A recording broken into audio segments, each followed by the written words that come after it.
sick delusion, but I later had a strong hunch that I should proceed with caution. Even though I was a single mother of 3, I grudgingly climbed into the back seat of a 2-door sports car because I couldn't shake the feeling that something was off. In the fast lane of the highway, I noticed a windowless van as we sped by. Creepy sensation took hold. Something was about to happen, and I had this uneasy feeling that it wasn't going to be me.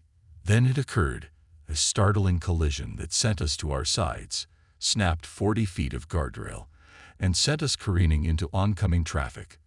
Clung to life, trapped and afraid. At one point, when we needed help the most, a mysterious stranger materialized out of nowhere.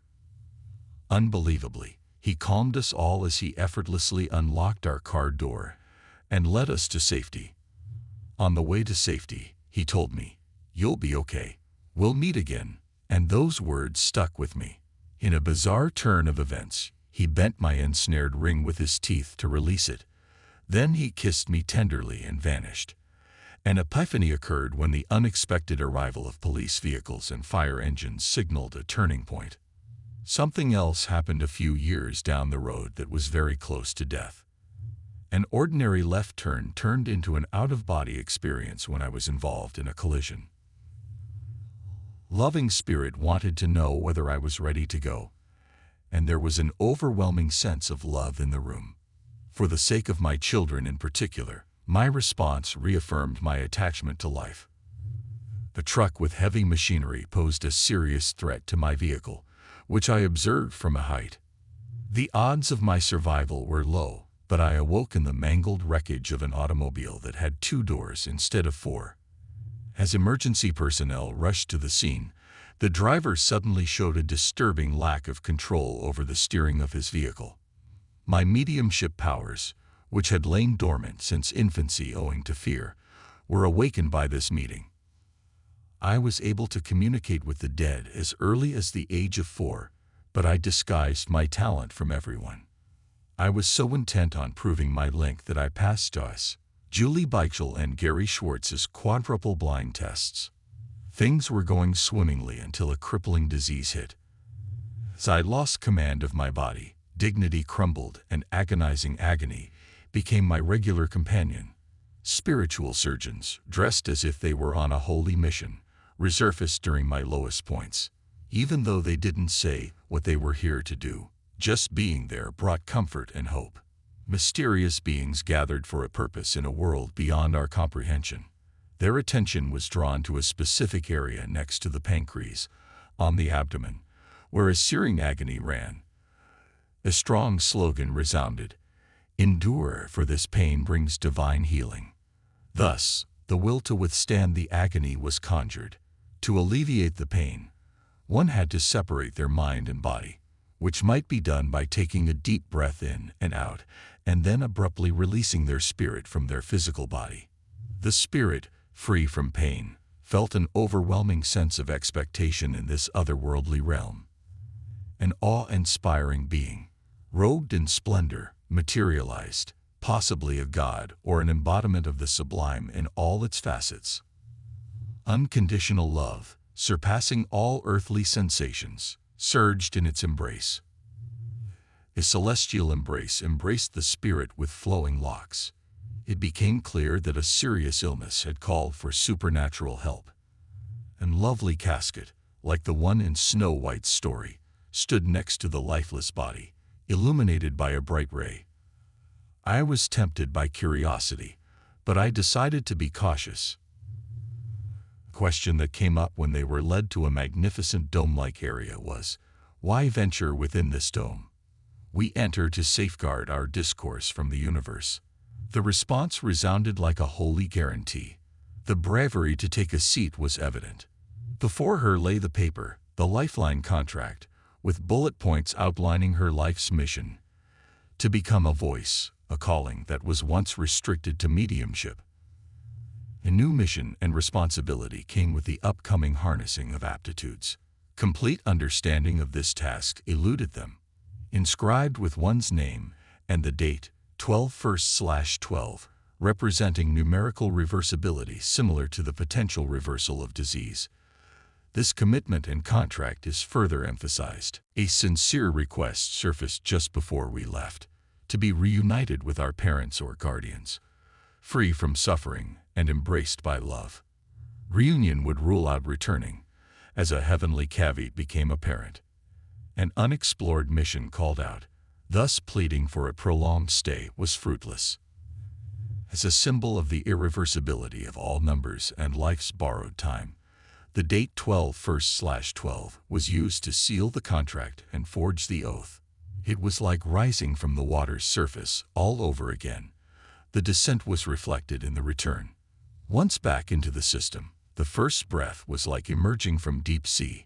There was a lot of room for doubt about how real the encounter was. With a sense of urgency, the pen met paper in an effort to capture the essence of a memorable meeting, fully aware that such instances resist forgetfulness. Following the sacred contract, a 6-month journey unfolded to promote healing.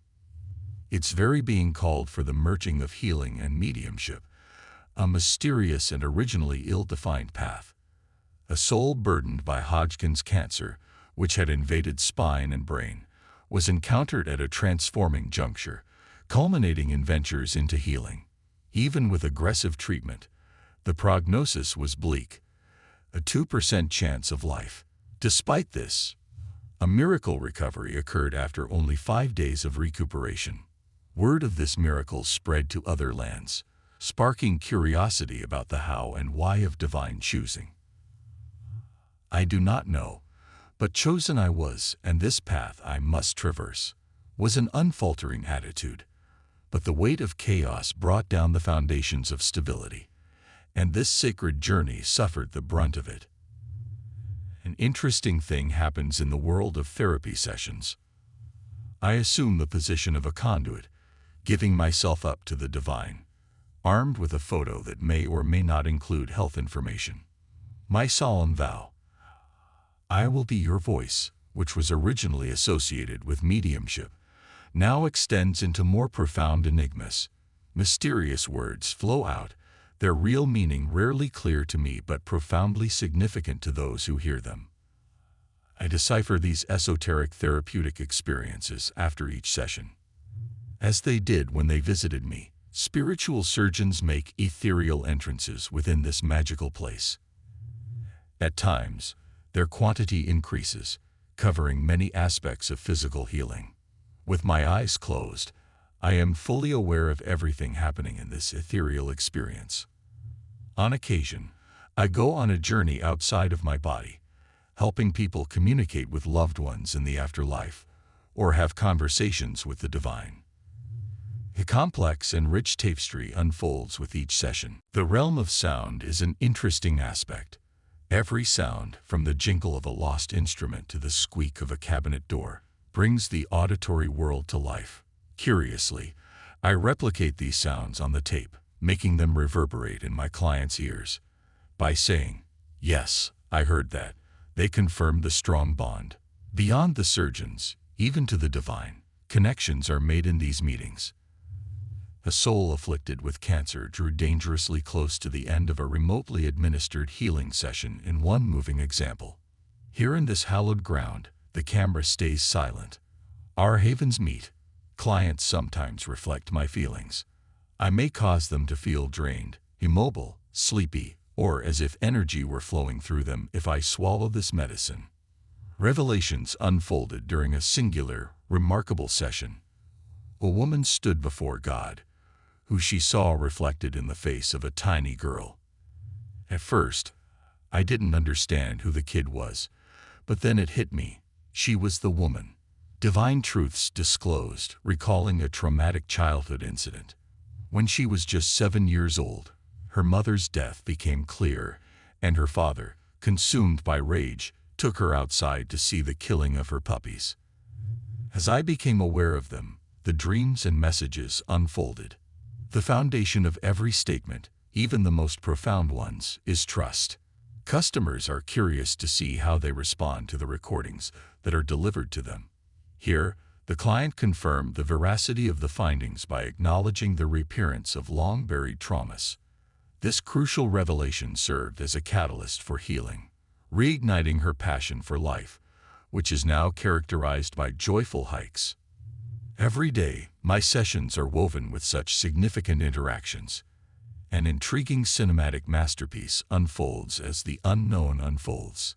Anyone, regardless of their religious or philosophical beliefs, can benefit from this merging of mediumship and healing. It all comes down to trusting one's heart, wanting to connect with spirits, and feeling the embrace of the divine. Solace is extended by the presence of loved ones, whether felt or not. I am eternally grateful for the way my near-death experiences have shaped my present. My hardships have turned into an opportunity, and I am grateful for the chance to help people all across the world through mediumship and healing. My identity, shaped by these experiences and left to help others on